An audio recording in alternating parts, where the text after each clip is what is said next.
eksteriornya, tampilannya kita udah ulas tuntas. Walaupun ada yang ketinggalan, mungkin nanti kita langsung boleh kalian DM aja langsung ke Om Dim ya.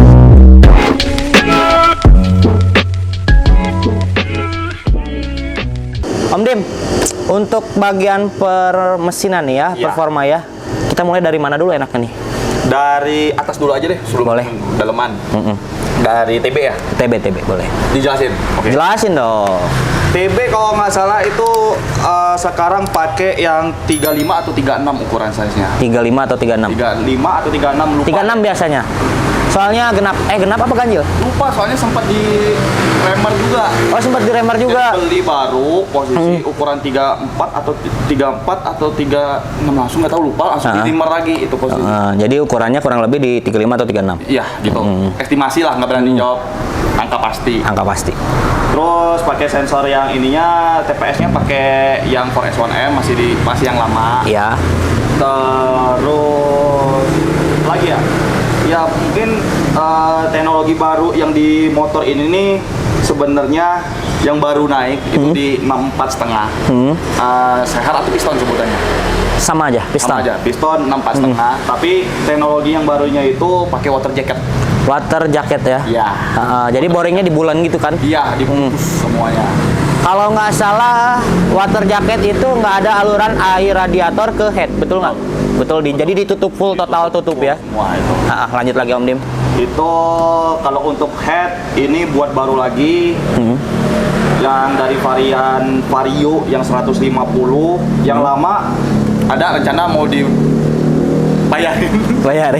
Sama downdraftnya juga yang lama mau dibayarin juga. Ya, jadi yang nempel ini mau dibayarin? Enggak, yang maksudnya? lama. Yang lama, yang spek 63. lama. Spek lama 63 itu mau dibayarin, direcah semua sama teman-teman SJM. Mau bayarin. Dan sekarang yang ini masih tahap riset. Ini baru jalan di 600 kilo. 600 kilo. Di bawah boncengan, di bawah menanjak lempar. Oh, jadi kemarin baru beres ya, baru naik mesin. 600 kilo udah di luar N-Rain belum sih? Estimasi harusnya sih udah di 500. Tapi sekarang kita ngambil aman pasti untuk melihat hasil risetnya itu kita ngambil di 1000. Oh, ambil di 1000 kilo ya. Oke. Sekalian ganti oli. Karena kan untuk ganti oli ini sekarang disaranin bukan di angka 1.500 lagi. 1000 ya. 900 kalau nggak. Ya di bawah 1000 ya. Iya. Oke, lanjut lagi di bagian headnya tadi. Di bagian head itu pakai ukuran sekarang 32,5 atau 33 per 27. Itu tuh ukuran klepnya. Ukuran klep 33 atau 27. 32,5 atau 33 itu. Kurang lebih. Yang kayak gitu. Pokoknya udah tipis pisan posisi. Udah tipis. Buat exhaustnya 27 tadi. 27 ya. Udah klep besar guys. Apalagi ya kemarin fire clap ini dari kalau untuk cam itu dari BRT yang R series, tapi angka durasinya itu dari SJM. Di custom lagi ya? Di custom lagi. Oke. Karena kan untuk high overlap. High overlap dari jadi Ko Ezra Suryadi. Kalau high overlap berarti untuk jangka pendek ya? Naiknya cepat. Oke. Gitu. Karena untuk ngimbangin ini juga kan udah stroke juga posisi. Baru naik stroke. Betul. Akhirnya. Kalau di spek 63 dulu belum naik stroke dari dulu. Rencana sih next ke depan bakal coba main rasio. Kalau di rasio, ini rasionya masih standar berarti? Standar 125 bukan 150. Bukan 150. Dan 125. Tadi lanjut lagi di bagian headnya itu klepnya ya? Klep udah, per klep. Per klep itu apa ya brandnya? Kalau nggak salah. Coba tanya Ko Ezra deh, bentar. Ada LHK, ada dari Ko Ezra pokoknya itu aja. Itu lah. Iya, pokoknya itu. DM aja Ko Ezra kalau mau tahu per klep ini ya. Kalau mau tahu isian jeroan ini coba Japri, SJM atau Ko Ezra. Lanjut lagi nih, yang hafal lagi nih apa nih? Apalagi ya? Boring piston basic dari Vario 150 dirubah kan karena water jacket. Dibuat lagi, dicor lagi semuanya, diulang semuanya, jalur airnya juga semuanya dirubah. Dulu sempat kepikiran untuk pasang 2 radiator, ternyata 1 radiator masih cukup. Kenapa pindah juga ke radiator depan? Karena permasalahan dulu tuh sering overheat. Gaya. Itu. Karena tampungan standar di radiator Vario ini cuma di 240 ml. Sedangkan yang udah ke depan tuh udah tembus 300 ml. Berarti bukan sekedar gaya ya, guys. Nggak gaya, lebih fungsional. Jadi menurut kalian biar gaya, biar apa? Enggak, itu biar fungsi. Soalnya apa? Radiator terlalu kecil, mesin terlalu gede, udah gede, overheat. Wah, udah tamat. Lanjut lagi Om Dim. Lagi ya? Oh ya, teknologi baru juga ini di Vario LED old. Hah? Baru bisa pasang araser. Oh iya, araser ECU-nya ya. Iya, udah. Nah, ini juga guys yang kepikiran sama saya karena saya juga pengen naik ya yang Vario pakai araser, cuman susahnya minta ampun. Om Dim punya, Om Dim gua bayarin lah. Kan ini aja susah banget dapetinnya. Gimana tuh caranya Vario lama ini pakai ECU Vario 2019? Iya, 2019. Gimana tuh? Iya, 2019 ya baru pertama kali ya. Tahu nggak Om Dim? Itu pertama dulu sempat beli. Dicoba diaplikasiin nggak sempet hidup. Nggak sempet hidup. Udah dijual jadinya. Oke. Balik ke Juken di spek 63. Balik lagi juga ya. Nah, karena ini project baru di teknologi baru, udah sekalian untuk otaknya juga semuanya dirubah. Betul. Dipercayakan kalau untuk ECU kemarin di Mas Setep, Setep Arib ya. Setep Engineering. Setep Engineering. Iya, Oke. Mas Setep pasti nggak mungkin nggak kenal lah itu. Kalau di Bandung ya, kalau di luar nggak tahu kan. Biar Banyak tahu. Jakarta banyak tahu, tapi takutnya siapa sih gitu kan, netizen beda-beda. Orang-orang Vario lah. balap lah gitu lah. Kalau tahu dengan Mas Setep. Apalagi tentang Honda gitu. Wah, kayak yang katanya kalau ngoprek Honda tuh merem dia mah. Ya, bener kan? Kenapa sih nggak pakai yang ECU araser yang sekarang untuk dimodifikasi? Kebanyakan udah bisa, tapi kata Mas Setep dia nggak mau ngambil resiko. Betul. Karena kan lebih enak ngoprek yang ECU yang seri lama. Seri lama ya. Karena susah banget nyarinya sekarang. Setahu saya itu pakai Araser 2019 awal yang ada tambahan soket buat apalah gitu. Betul, sekarang udah digabung soketnya. Soketnya. Nah, terakhir saya lihat juga adalah di IG bengkel di Jakarta yang udah banyak pakai Araser, ada yang pakai Araser baru ganti soket, ada terus banyak lah ya yang bisa rubah-rubahan kabel kayak kabel wiringnya juga kadang kalau Honda pakai Sonic ada juga biasanya tapi nggak buat harian. Iya, nggak buat harian. Itu untuk turun toples kebanyakan. Lanjut kemana lagi nih Om Dim nih? Sekarang masang AF2. Oh AF2 ya. Itu juga karena kan Araser AF2. Lambda. Lambdanya juga kan udah difixin di situ. Kurangnya satu sih di motor ini kalau untuk teknologi Araser antara mau masang Sport D atau iMode. Nggak tahu nih iMode belum nyoba. Kemarin kan di RC Mini bisa atau enggak gitu. Oh, betul. Tapi rencana mau nyari Sport D yang model kecil untuk indikator khusus Araser. Khusus indikator kayak buat apa sih? Kayak race panel. Oh, race panel. Ya. Jadi kita track kemana itu ada race panel kan untuk super. Ada riwayatnya, ada historinya ya. Tapi kalau untuk iGen Mode itu kan baru dicoba di seri Super, belum pernah coba di RC Mini. Betul. Kalau yang untuk di Sport D itu bisa di RC Mini. Tapi barangnya goib sekarang. Goib. Ya susah-susah sih Araser kadang begitu. Keluarin produk, meledak, habis. Nggak produksi lagi lama. Gitu. Capek nungguinnya. Kayak saya juga nungguin ada yang jual itu Araser pengen saya juga. Aduh, nyari ya susah. Ini aja nyari buat backup loh. Kalau misalnya ini trouble ada apa-apa harus nyari juga. Ya guys, jadi mungkin udah ya Om Dim ya. Apalagi ada yang ketinggalan nggak? Udah. Overall udah ya. Udah. Kita bahas semuanya. Udah. Terus inilah. Untuk bagian standar kirian. Oh ya standar kirian. Kirian ngap. Kirian itu masih pakai ada beberapa yang di kanibalisme. Nggak semuanya. Kalau dulu tuh sempat pasang full USR. Ya. PNP mungkin ya, WSR.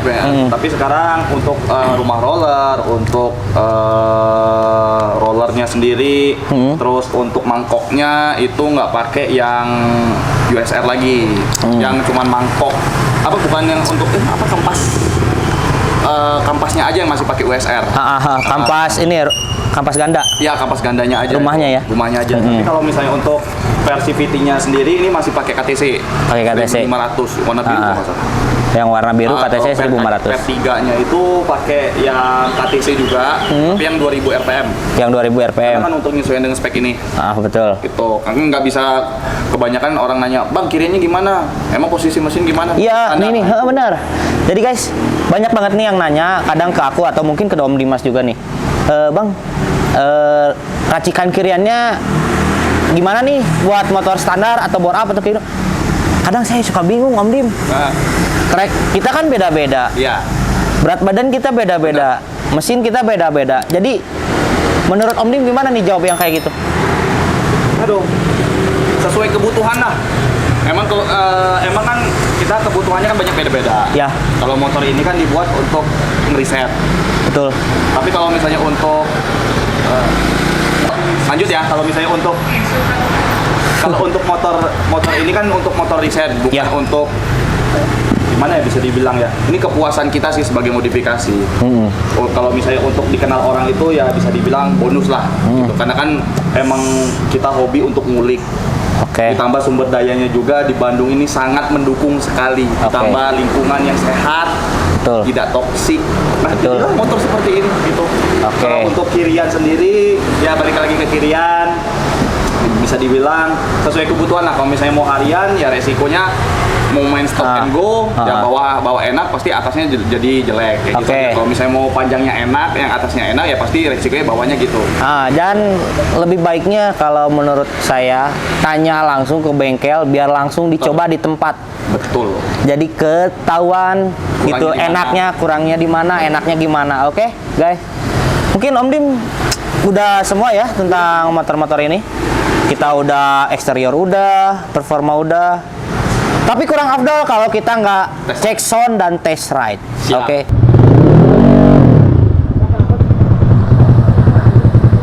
Halo Rodi, selamat datang kembali bersama gua Fabio di channel Fabio JT. Nah, ini kita lanjutin part yang kemarin ya guys.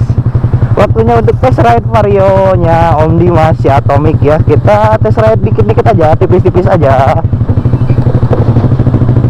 Keliling-keliling sedikit. Jadi nggak afdol sih kalau misalkan nge-review motor tanpa dicobain ya motornya. Ini menurut gua gasnya cukup berat ya gasnya guys, karena gas KTC.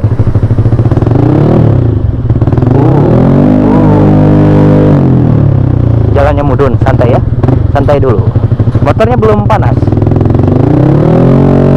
Keren ya ini speedometernya. Kosong lumayan guys ini speedometernya, speedometer mahal.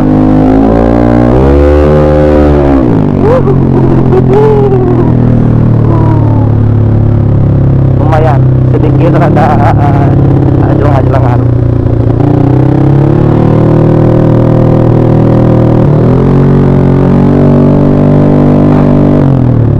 Untuk handling duduknya enak sih ya. Ini kalau buat road race belok-belok udah enak, soalnya pakai footstep juga kan ya.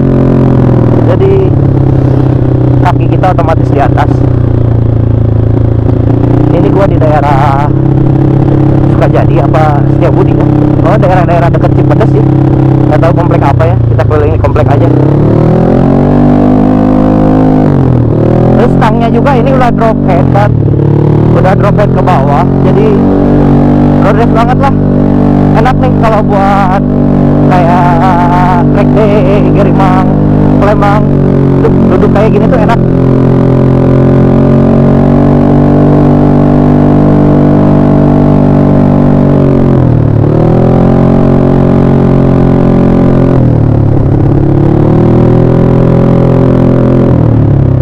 Keliling-keliling komplek aja, tipis-tipis aja guys. Ini kemana lagi ya? Oh, jangan sini dulu lah.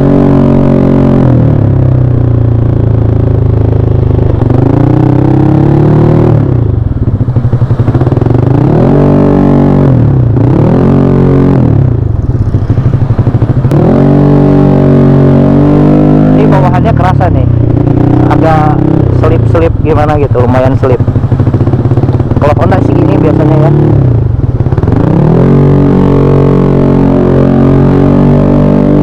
Nggak tahu ini dia keluarnya di mana ya. Kayak kenal orang jalannya.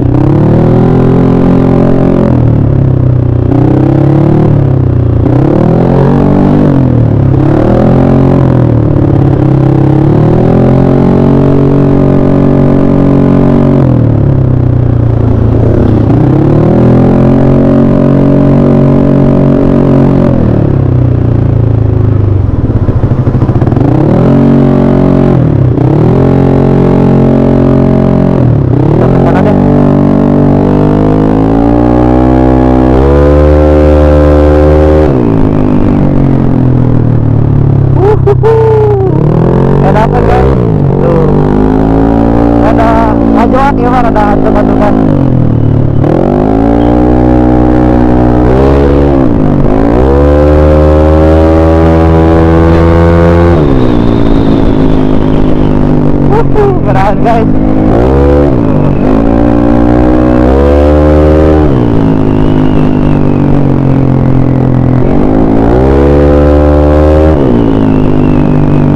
Enak sih, aduh, remnya juga pakem-pakem guys, enak. Jadi pas direm tuh nggak digerudukan. Untuk suspension depan dan belakang juga Audi udah ribbon juga kan ya, enak banget tuh.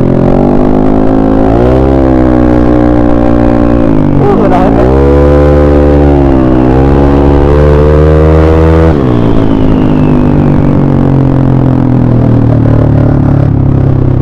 Udah cukup lah test ride-nya guys. Kita langsung pulang aja, balik lagi. Treknya nggak ada yang panjang, jadi belum terasa atasannya. Tapi untuk bawahan mah bro enak ini motor bawahannya. Torsinya gede juga, bawahannya enak nih. Tuh.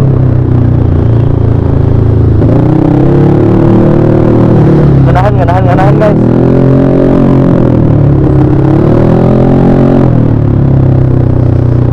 Hararipu deh. Kita udah mau sampai juga lagi.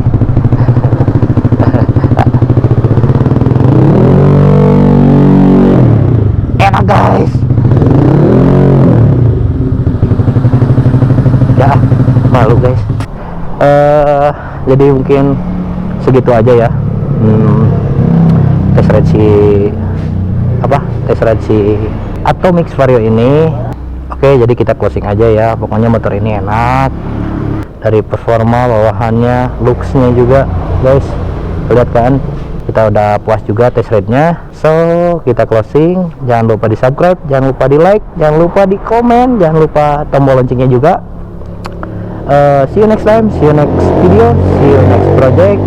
See you, bye bye.